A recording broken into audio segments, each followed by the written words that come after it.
So the Vikings are going to bring in Raheem Morris to interview for their head coaching vacancy. That's another defensive coordinator. There's been a lot more defensive guys than offensive guys so far. You might be panicking about that. Let's have that conversation and talk a little bit about Raheem Morris's experience here on the Locked On Vikings podcast.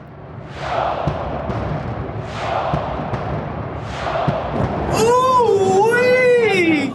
You are Locked On Vikings, your daily Minnesota Vikings podcast, part of the Locked On Podcast Network. Your team every day. What's going on, everybody? Welcome to the Locked On Vikings podcast, part of the Locked On Podcast Network, your team every day. As always, I'm your host, your pal, and the kid you copied off in math class. My name is Luke Braun. You can find me on Twitter at Luke Braun NFL. Show is on Twitter at Locked On Vikings. A lot of talk about Raheem Morris, who is going to come in and interview for the head coaching job. I'm a huge fan of that hire. I have liked Raheem Morris for a long time, and I want to explain myself to you, because there might be some things about that name that make you retch. Such as, he's another defensive coach. A lot of people don't want that. We'll talk about that. Such as, he didn't do very well in Tampa Bay his first go-around. Maybe we should be wary of that. We'll talk about that as well. But first, let's have that defensive offensive coach conversation. That's going to be, I think, the main thing I want you to take away. And if you're one of those people, I talked to one of these people on Twitter on Tuesday. We went back and forth, and a lot of people are like this, that just vehemently dig their heels in, will not accept the possibility of hiring a defensive-minded head coach. And when I say defensive-minded, I mean a head coach off of the defensive side of the ball. And I think that's a much different thing. And so here's what I'm going to say. I'm not going to go in and try to say, well, defense, here's Bill Belichick and look at Mike Tomlin and Mike Vrabel. I'm not going to try to throw examples out there, because you could probably throw just as many examples of defensive coaches who didn't work out. Instead, let me try to appeal to you a different way. Come on a journey with me and let me ask you what sounds like a very basic question, but answer it in your head. Humor me. Why don't you want a defensive coach?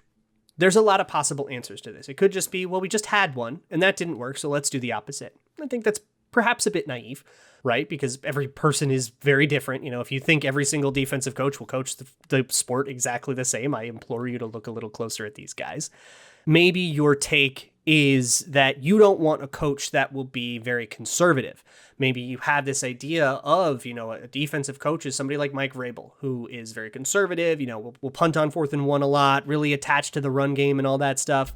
And for that, it sounds more like you don't want a conservative coach than you don't want a defensive coach, because there's nothing inherent about being a defensive coach that makes you conservative. Maybe defensive coaches tend to be more conservative, and maybe if we were closing our eyes and throwing a dart at two different dartboards, and one was offensive coaches and one was defensive coaches, and we wanted to avoid conservative coaches, we'd throw a dart at the offensive dartboard. But that's not what we're doing here. We get to have our eyes fully open during this process, and we don't even have to throw darts. We can just walk up and select our favorite guy. I tend to agree. Great, let's go find an aggressive coach. Let's get somebody that will be, balls to the wall, not afraid of all that stuff. Awesome. If that guy happens to be defensive, but he's been aggressive his whole career, doesn't that sort of alleviate the concern? Of course, that's not the only concern people will have. Another big one will be offensive continuity. Of course, if you're on one side of the ball, let's say you're a defensive coach and you have a good offense, the offensive coordinator does a great job, we're all happy with that, and then that guy gets poached, you have to rehire a new one. But here's the deal. Whether you're on the offensive side or the defensive side, if you have success, your staff will get poached. It's just how it works. Good teams get their staff poached. So whether you're on the offensive side or the defensive side, you're going to have to deal with this, and you're going to have to be good at getting replacements. You're going to have to be good at hiring. And so the way I see it, you can have two kinds of coaches, a coach that's good at hiring and a coach that's bad at hiring. If you're good at hiring, that probably means you're going to have some success, and that probably means you're going to get coordinators poached. But if you're good at hiring, you're going to be able to withstand that better. If you're not good at hiring, it's probably a moot point, because we're probably not going to have this problem. You're going to be firing coordinators, not losing them to other teams. So for me, when it comes to, I want continuity on the side of the ball. Continuity and being good, they are kind of two things that can't go together in the NFL. If you're good, you're going to lose that guy. If you're an offensive coach and you're good, you're going to lose that guy. The Vikings are interviewing Kevin O'Connell too, the Rams offensive coordinator. And how many Rams assistants has Sean McVay lost? So what I'm looking for is look, if this is going to work out, it is an undeniable reality that you're going to lose coordinators to other teams, and you have to be good at replacing them. You can't lose a Pat Shurmur and replace him with a John DeFilippo and have a disaster like that. You can't let that be a giant blow to your team. You have to withstand it. So get me somebody who can withstand those things. Offensive side or defensive side, I don't care. And there are a lot of offensive and defensive people that I would be very excited about. I'd be excited about Byron Leftwich and Brian Daboll too. Like, I'm with you on those guys. But I want to open your mind. And I don't need to change your mind about defensive guys. You can still disagree with me. But all I want to do is challenge you to think about it in a different way, where you ask, okay, what is my problem with defensive coaches? And what kind of trait can a coach have that alleviates that problem? If I found a defensive coach with that trait, would I still be mad about it? That's what the line of thought I want you to go down. And the answer to that question can totally be yes, but I want to encourage you to challenge yourself in that way. But let's talk about Raheem Morris himself and his arc and that time in Tampa Bay and all the other stuff that he's done and the offensive experience that he does have. Let's talk about all of it. But first, let's talk about my favorite protein bar ever. It is Built Bar. Built Bar is absolutely delicious. They are perfect for this time of year when we're all trying to be good. We all made resolutions, right? Tell that to our late night cravings. They don't know that. So when we wake up craving a candy bar, you're going to crave a Built Bar too. Like when you start getting into them, they are absolutely delicious. Covered in 100% chocolate, salted caramel, peanut butter, raspberry orange if you're into that. And like 130 calories in one of these bad boys, like 4 grams of sugar. Compare that to a real candy bar that's like 300 calories, 30 grams of sugar, like totally knocks your whole day off. Reach for a Built Bar instead. To get some, go to Built.com and you can enter promo code LOCKED15 there, LOCKED15, all one word. Get 15% off of your order at Built.com. Thanks once again for making Locked On Vikings your first listen of the day. By the way, big announcement, the Peacock and Williamson NFL Show podcast is going on the road to LA for Super Bowl week. Follow the Peacock and Williamson NFL Show today to get the most comprehensive coverage of the big game. It's free and available on all platforms. But let's talk about Raheem Morris, who, might be in that big game if the Rams can knock out a couple of wins here coming up. So let's talk about Raheem Morris. And most of what people know him for is either being the head coach of a bad Tampa Bay Buccaneers team or being an interim head coach in Atlanta after Dan Quinn got fired. That's probably what people know him for. But let me rewind way further than that. His first experience, I guess, was college football, playing college football. His playing career didn't really go anywhere, but he did play in college, and he played for the same guy that coached the New York Sack Exchange New York Jets, the early 1980s Jets that were so good at tackling the quarterback, they decided we should chart this as a stat and call it sacks. That was kind of his first exposure to that like defensive coaching side of the ball. Eventually he caught Herm Edwards' eye, and that was kind of his in. But his first real big experience was in Tampa Bay. And I cannot emphasize enough how special this Tampa Bay and then eventually Washington, this group of staff was. This group of Sean McVay and Kyle Shanahan and Matt LaFleur and Mike Tomlin was on that staff. And then Raheem Morris as well. Whole bunch of future head coaches, a whole bunch of Super Bowls up in there. And it was a John Gruden team. And that staff, that group is really tight-knit, both on the offensive and defensive side of the ball. And they could tell you a million stories of like Mike Tomlin and Raheem Morris and Sean McVay and Matt LaFleur and Kyle Shanahan all sitting up late into the hours of the night, debating stuff about football, talking about life and all this stuff. And they all got really close, and they would talk a lot to each other. One story that I think Raheem Morris told, maybe it was Mike Tomlin, it was on a podcast with Peter Schrager and Sean McVay. They were telling stories about their time in Tampa, and one thing they would do is Raheem Morris did the defensive backs, and they would watch film with the wide receivers. So they would hear what the wide receivers' coaching points were. They would hear, hey, this is why you lost that rep, or good job on this. This is why you won that rep. Defensive backs would hear that and then be able to apply it to their own game. And that collaborative spirit ended up making those Tampa Bay teams really, really good. After things ended poorly with John Gruden and he kind of fell apart there, Raheem Morris, who had just been made defensive coordinator, ends up getting the head coaching job. And he was sort of surprised a little bit by this, although it seemed like a lot of people in the organization kind of knew it was coming and saw that he was going to be the heir apparent. But I digress. He was not ready for that job. He was 32 years old. He was the same age as a bunch of the veterans. And the owners of the Bucs at the time, the GM and stuff, they got really, really cheap, like famously so. This is very similar vibes to Red McCombs trading away Randy Moss. This was the Tampa Bay Buccaneers getting rid of a bunch of the key pieces that came on that 2002 magical playoff run, getting rid of those old players, trying to get younger, trying to get a little cheaper. And Raheem Morris didn't really have the cojones to stand up to it and say, no, these are my players. This is who I need. So he ended up working with a whole bunch of young players and a whole bunch of really boisterous personalities that ended up replacing those people. And Joey Galloway and Rondé Barber and Albert Hainsworth. This would be like today, a team made of Jalen Ramsey. And he coached D'Angelo Hall in Washington as well. He got a lot better at this later. But like, imagine a team of like Jalen Ramsey on it and Antonio Brown, and then like the weirdest Jared Allen and Adrian Peterson on it. Like weird personalities, guys kind of take some management, and he was the same age as these guys. So in an attempt to be collaborative, this is what he learned, right? Collaborate, everybody talk to each other, let's all be open dialogue. And in an effort to do that, he probably took it a little too far. He got caught like going out to dinners with them and partying with them and stuff like that. And eventually he kind of lost his figure of authority. And it didn't work out there in Tampa. It should be noted that the entire time he was in Tampa, his quarterback was Josh Freeman. That's just context. I feel like that's an important thing to acknowledge. But it obviously didn't work out because Raheem Morris was not ready. And he'll be the first to tell you, like, no, that went bad. I did a bad job. So after Tampa Bay is when he starts to pick up all these new little things. And I have wanted for a while to see him get a chance to test it. I would be super jacked if he got the chance to test it in Minnesota, because I think it'll go well.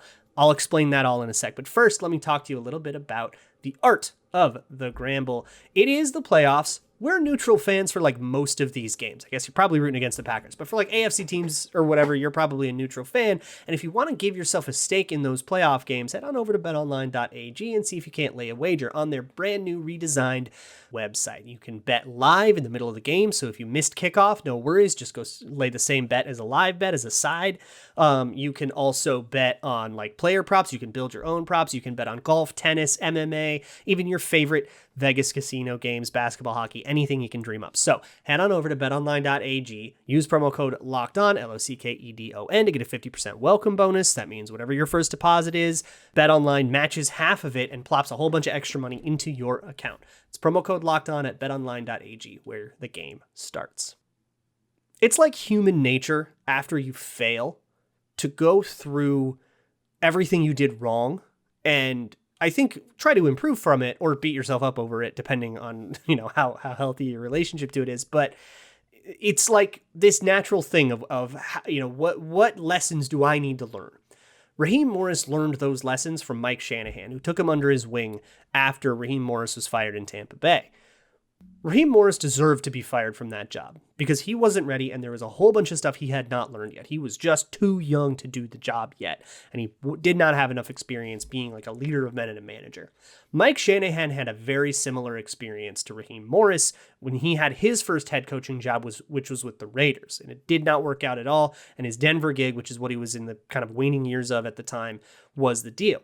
So when he brought Raheem Morris in, and Raheem Morris went back to, I think, being a defensive backs coach, there were a whole bunch of lessons that Mike Shanahan wanted to kind of pass along, things that he learned being a head coach for the second time that he said, wow, I wish I knew this when I was first, leaving Oakland and getting ready for my next gig.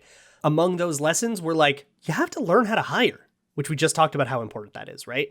You have to learn how to manage people. It's a lot more about being a leader and about managing people. You have to learn how to listen to people, but not just entirely defer to them because it's still your team at the end of the day.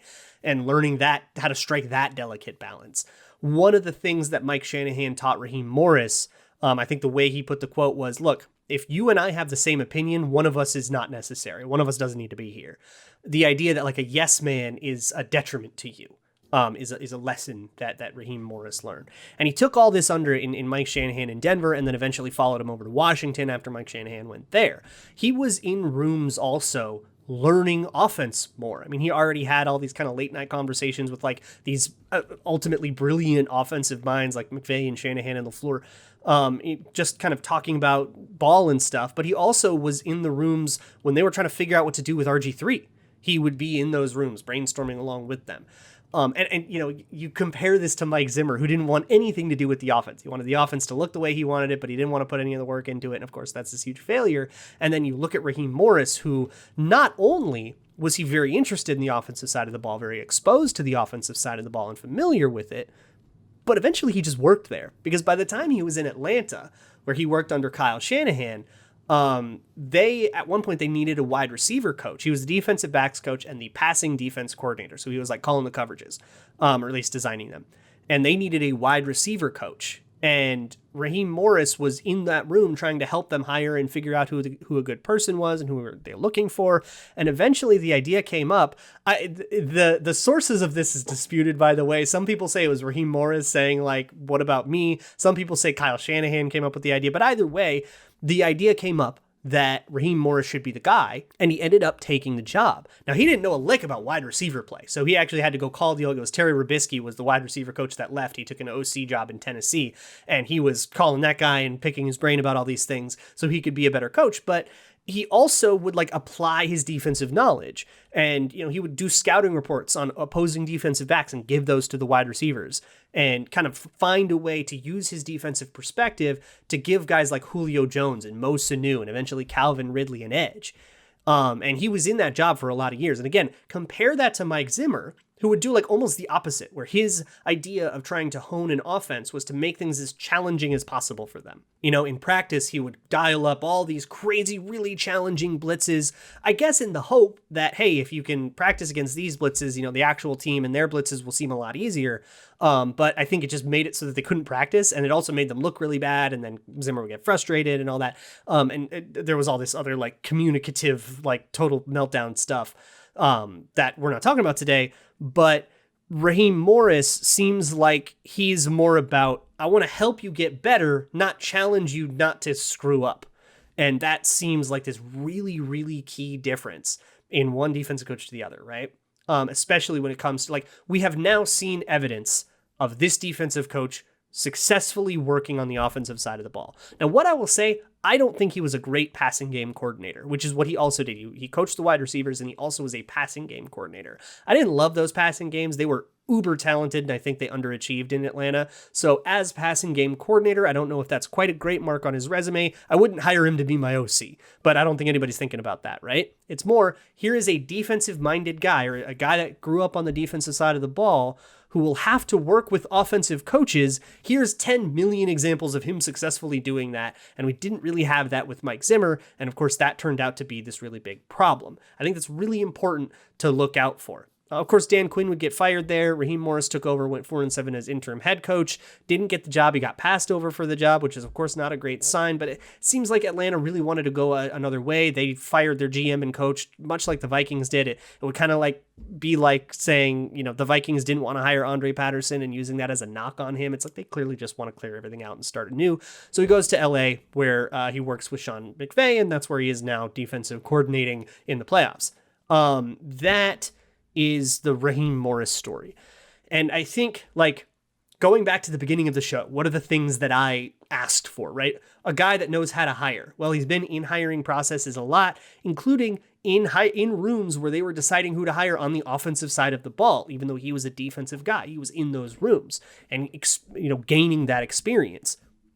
Having that failed head coach stint, I think, like, and I think this a lot about retreads. You're gonna, like, who is ever worse the second time at something than they were the first time? And that kind of helped, like, what can you learn from that stint? And do you learn from your mistakes? Sounds like he did learn from his mistakes. And of course, some of that stuff just won't replicate itself. He's 44 now. He's not going to feel like he needs to sit and, like, go to parties with the 22-year-old players, right? Like, he's not going to do that again.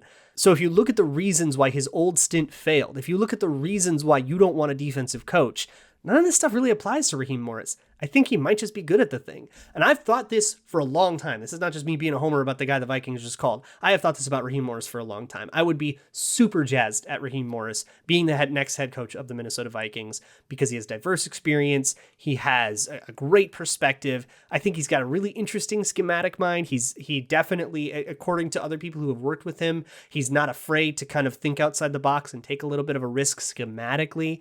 Like, he would call a lot of inverse invert coverages, which is a really risky thing to do, but he would do it to like screw with quarterbacks. Like back in the day when it was kind of a gimmick that was accepted. Now invert coverages suck. So I hope he doesn't keep doing that. But I don't even know if he would call the plays. So I don't know. I mean, obviously I don't know what kind of like staff he would construct and all that, but he's somebody that isn't just like, hey, look, let's take the best coordinator and promote him to a job that doesn't have a lot to do with coordinating. This seems like a guy that can do the job, that can do the work. That's why I would be excited about him. So let me know what you think about all that. We will talk, of course, a lot more about all this tomorrow. I'll keep you posted on everything that's going on. GM search-wise, they did their interview with Ryan Poles on Tuesday, so they have 3 of those left. Those will keep going over the week. You can also check out the Locked On Bets podcast. They'll help you get your gambles straight. I'll talk to you about whatever comes up tomorrow, and as always, Skol.